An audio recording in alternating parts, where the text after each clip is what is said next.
Segunda carta do apóstolo Paulo aos Coríntios, no capítulo 5, em seu versículo 14, o apóstolo Paulo usa uma frase muito interessante. A primeira frase desse versículo, de 2 Coríntios 5, 14, diz: porque o amor de Cristo nos constrange. Faz anos li um texto do pastor Marcos Monteiro, um livro Um Jumentinho na Avenida, em que ele fala, entre outras coisas, sobre a questão da linguagem e cria um personagem, Hermenegildo, com quem ele conversa em sua necessidade de se comunicar com pessoas que, por serem de um interior distante, têm um vocabulário diferente, um vocabulário distinto. Conta de uma ocasião em que ia, então, ao interior do Ceará, pediu ajuda a Hermenegildo, que, por sua vez, indicou o Zé da Lua, que era da região, e ele começou a conversar e ficou claro que, para transmitir uma mensagem, as palavras usadas são fundamentais. E ele então disse que iria pregar sobre a parábola do rico insensato, e o rapaz se assustou, primeiro porque não fazia ideia do que era parábola, muito menos do que era insensato. Depois que ele contou a história, e aí o sermão mudou de título, e ele pregou sobre a história do fazendeiro alesado, que é mais ou menos a história contada por Jesus. Aí a coisa ficou mais fácil de ser comunicada, não é? Da mesma forma, histórias como o fariseu e o publicano passaram a ser a história do fiscal e do sacristão, algumas coisas adaptadas aí a situações mais inteligíveis. Mas ele disse que o dilema foi quando ele foi explicar a expressão "o amor de Cristo nos constrange". Encontrar a palavra para traduzir isso deu um pouco de trabalho. Chegaram a pensar em "o amor de Cristo nos avexa".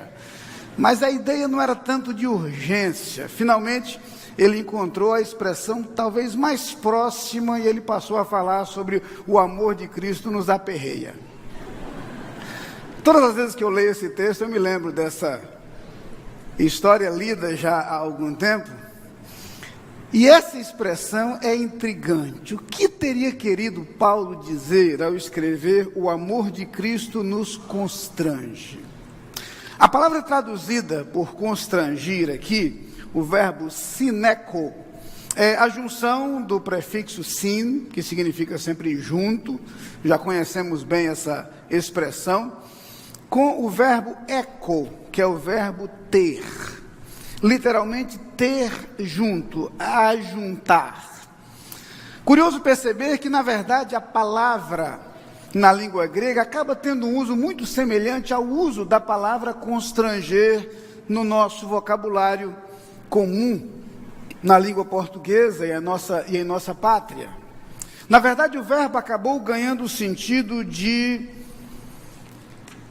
prender, envolver, segurar, ter junto, pressionar de todos os lados. A palavra então passou a ser aplicada em duas situações, tanto para trazer a ideia de algo que nos limita, que nos prende e que nos pressiona, quanto para trazer a ideia de algo que nos impulsiona. Constranger, portanto, tanto tem o sentido de estar em aperto, como tem o sentido de ser impulsionado a fazer alguma coisa. O contexto vai nos ajudar a entender que o apóstolo Paulo, então, se refere ao efeito do amor de Cristo em nós, ou mais precisamente, da nossa reflexão sobre o amor de Cristo. Paulo estaria dizendo aos crentes de Corinto que todas as vezes em que ele reflete sobre o amor de Deus, ele se sente constrangido. Por quê? Primeiro, porque nós não o merecemos. Sentimos-nos constrangidos diante do amor de Deus, sobretudo o amor manifesto em Cristo Jesus, porque honestamente nós não merecemos. E quando nós recebemos algo que não merecemos, nós nos sentimos constrangidos. Nós nos sentimos em aperto. Paulo percebia que o modo como o amor de Cristo havia alcançado era inexplicável. Ele não se sentia e jamais se sentiu merecedor do amor de Cristo. Chegou a falar de si mesmo como sendo o principal dos pecadores. Dizia-se permanentemente devedor. E todas as vezes em que nós pensamos sobre o modo como o amor de Cristo nos alcança, nós percebemos que não somos merecedores desse amor. Aos Romanos, Paulo escreve que Deus prova o seu amor para conosco em que Cristo morreu por nós, sendo nós ainda pecadores. A verdade é que nós não somos merecedores do amor de Deus.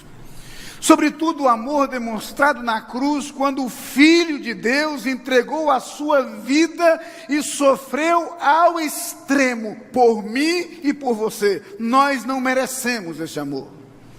Somos alcançados pela graça de Deus, pela bondade de Deus, pela misericórdia de Deus, pela generosidade de Deus. E como Paulo, nos sentimos constrangidos porque somos amados muito mais do que jamais merecemos ser. Porque fomos beneficiados com uma dádiva que jamais merecemos. O presente de Deus, o dom gratuito de Deus, é a vida eterna em Cristo Jesus, nosso Senhor. E nós só recebemos esse presente porque é gratuito. Nós só temos acesso a ele porque é fruto da graça, jamais dos méritos. Mas Paulo também dizia que o amor de Cristo o constrangia, não apenas porque ele não se sentia merecedor, mas também porque ele não tinha como retribuir. Sentimos-nos constrangidos quando recebemos algo que não podemos compensar, algo que não podemos pagar, algo que não podemos retribuir. É curioso perceber como os servos de Deus notam isso sempre que pensam no modo como Deus os ama. Desde o Antigo Testamento esse sentimento já está presente. O salmista se pergunta: que darei eu ao Senhor por todos os benefícios que me tem feito? Ou na oração da consagração do templo, Davi diz, ou melhor, das ofertas para o templo, Davi diz: quem sou eu? E quem é esse teu povo para dar alguma coisa? Tudo vem de ti. Sentimos-nos constrangidos porque jamais poderemos retribuir, recompensar, pagar o amor com que Deus nos alcança, o amor com que Deus nos presenteia. Se o salmista, desde o Antigo Testamento, já tinha essa ideia de que jamais pagaria o que Deus fez por ele, que diria ele com a imagem da cruz? Que diria ele com a manifestação clara do amor de Deus que encontramos na morte de Cristo? O mínimo que podemos fazer é repetir as suas palavras e dizer: que darei eu ao Senhor por todos os benefícios que me tem feito? O amor de Cristo nos constrange, irmãos, porque nós jamais seremos capazes de compensar, retribuir ou devolver a Deus a graça e a bondade com que Ele nos tem alcançado, a generosidade com que Ele tem agido para conosco, a bondade extrema manifesta em nossas vidas a cada dia e a cada momento, mormente naqueles instantes em que os nossos atos claramente não merecem a bondade de Deus. Claramente não merecem a misericórdia de Deus, claramente não merecem a generosidade e o perdão de Deus. Um dos textos mais interessantes do Novo Testamento, dos Evangelhos, é um episódio ocorrido na casa de um homem fariseu. De acordo com Lucas 7, a partir do versículo 36, rogou a Jesus, um dos fariseus, que comesse com ele. E entrando em casa do fariseu, assentou-se à mesa. E eis que uma mulher na cidade, que era uma pecadora, sabendo que ele estava à mesa em casa do fariseu, levou um vaso de alabastro com unguento E estando por detrás aos seus pés, chorando, começou a regar os seus pés com lágrimas, e os enxugava com os cabelos da sua cabeça, e beijava seus pés, e os ungia com um unguento. Quando isto viu o fariseu que o tinha convidado, falava consigo dizendo: se esse fosse profeta, bem saberia quem e qual é a mulher que ele toca, pois é uma pecadora. E respondendo Jesus, disse-lhe: Simão, uma coisa tenho a dizer-te. E ele disse: dize, mestre. Um certo credor tinha 2 devedores. Um devia-lhe 500 dinheiros e o outro 50. E não tendo eles com que pagar, perdoou-lhes a ambos. Dize, pois, qual deles o amará mais? E Simão respondendo disse: tenho para mim que é aquele a quem mais perdoou. E ele lhe disse: julgaste bem. E voltando-se para a mulher, disse a Simão: vês tu esta mulher? Entrei em tua casa e não me deste água para meus pés, mas esta regou meus pés com lágrimas e os enxugou com os cabelos de sua cabeça. Não me deste ósculo, mas esta, que desde que entrou, não tem cessado de me beijar os pés. Não me ungiste a cabeça com óleo, mas esta ungiu meus pés com unguento. Por isso te digo que os seus muitos pecados lhe são perdoados, porque muito amou, mas aquele a quem pouco é perdoado, pouco ama. Jesus, de forma sutil, mostrou a Simão que o grande problema dele é que ele não se achava pecador. Ele não se sentia pecador. Pecadora era aquela mulher. E Jesus ironizou com ele. O amor demonstrado por essa mulher, o que a constrangeu a fazer isto, é que ela se sentiu amada e ela se sentiu perdoada. Quem não consegue se sentir perdoado, não consegue amar. Às vezes, irmãos, nós nos comportamos como se nós não tivéssemos sido alcançados pelo perdão de Deus. Esquecemos-nos com facilidade de quão pecadores nós somos, de quão devedores nós somos, de quão falhos nós somos, e de como, apesar disso, o amor de Cristo nos alcançou. A consciência que Paulo tinha de que havia sido perdoado dos seus pecados, a consciência demonstrada por aquela mulher de que havia sido perdoada dos seus pecados, essa consciência nos constrange. Não apenas porque não merecemos o amor, mas também porque não temos como retribuí-lo. E não há nada, absolutamente nada que possamos fazer suficiente para pagar o que Cristo fez por nós, para compensar o que Cristo fez por nós. Por isso Paulo diz: o amor de Cristo nos constrange. Mas como disse, a palavra traduzida por constrangir, o verbo sineco, tem também o sentido de impulsionar. Paulo tinha consciência de que esse amor não apenas o fazia com que ele se sentisse pressionado, mas também com que ele se sentisse impulsionado. O amor de Cristo nos constrange porque não o merecemos. O amor de Cristo nos constrange porque não temos como retribuí-lo, mas o amor nos constrange porque nos impulsiona a amar. Daí a expressão: o amor de Cristo é derramado em nossos corações. Quando esse amor é derramado em nossos corações e enche os nossos corações, ele transborda. O texto que lemos responsivamente antes da mensagem como congregação, lá de 1 João, no capítulo 3, traz alguns versículos preciosos. O versículo 16 que lemos juntos diz: nisto conhecemos o amor que Cristo deu a sua vida por nós, e nós devemos dar a vida pelos irmãos. O amor que Cristo derramou em nossos corações tem que ser compartilhado. O amor que Cristo derramou em nossos corações deve nos preencher de tal forma que transborde. O amor de Cristo nos constrange porque precisa nos impulsionar a agir em relação aos outros da mesma forma. Por isso Cristo, que na cruz diz: Pai, perdoa-lhes porque não sabem o que fazem. É o Cristo que ensina que nós também precisamos aprender a perdoar.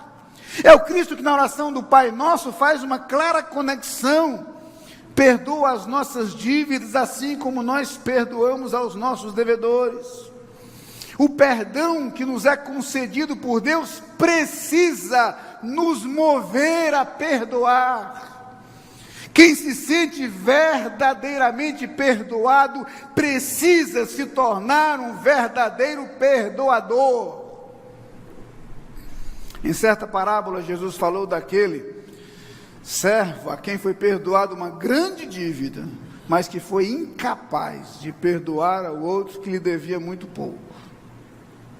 O amor de Cristo nos constrange, porque esse amor precisa nos mover em direção aos outros. Esse amor precisa ser refletido em nossa atitude para com os outros. Que oportunidade excelente, a ceia do Senhor, para nos lembrarmos de que o amor de Cristo nos constrange. Que momento excelente para nos lembrarmos de que nós não merecemos o amor de Deus. Que momento excelente para nos lembrarmos de que não podemos recompensar esse amor de Deus. Mas que momento excelente para nos lembrarmos de que esse amor deve nos impulsionar a amar, deve nos impulsionar a perdoar. Um bom momento para refletirmos sobre a nossa própria vida e se nos falta hoje perdoar alguém. Um bom momento para nos colocarmos diante de Deus e dizer: Senhor, que o teu amor derramado em meu coração me impulsione a perdoar. Um bom momento para pedir a Deus que nos conceda a graça, não apenas a graça de sermos perdoados, a graça de sermos capazes de perdoar. Assim, o propósito do amor de Cristo se verificará, não apenas pelo fato de termos sido nele perdoados e salvos, mas de termos sido nele transformados em filhos seus, como ele, capazes de perdoar. Curve sua cabeça por alguns instantes. Enquanto os diáconos se posicionam para a celebração da ceia do Senhor, eu queria que você orasse em seu coração, conversasse com Deus e perguntasse agora ao Senhor o que Ele tem falado à sua vida nesse instante. Reflita por alguns instantes sobre aquilo que o amor de Cristo fez por você. Torne esse momento um momento de gratidão. Gratidão pelo amor de Deus que o alcançou. Torne este momento um momento de dedicação. Reconheça diante de Deus que não há nada que você pode fazer para retribuir o que Ele fez, mas que você se sinta constrangido a entregar a sua vida ao Senhor, como resposta ao grande amor com que Ele o amou. Mas peça também ao Senhor que o faça capaz de perdoar. E se há alguém que Deus agora coloca em sua mente, em seu coração, alguém a quem você ainda não estendeu o perdão, faça isso agora. Torne este um momento de redenção. Torne este um momento de concessão do perdão, em que você tenha não apenas a alegria de se sentir perdoado, mas viva a leveza de conceder o perdão. Pai querido, muito obrigado, porque o teu amor nos alcança, e nos alcança de tal forma que nos constrange. Constrange-nos porque não o merecemos. Constrange-nos porque não há como retribuí-lo. Constrange-nos porque nos impulsiona a amar. Ajuda-nos, Senhor, a fazer deste momento, não apenas um momento de gratidão, mas também um momento de consagração e um momento de transformação. Que tu encontres em nós, filhos teus, que à semelhança do seu Pai Celestial, são capazes de distribuir o amor. Eu te peço no nome de Jesus. Amém. Passaremos neste momento a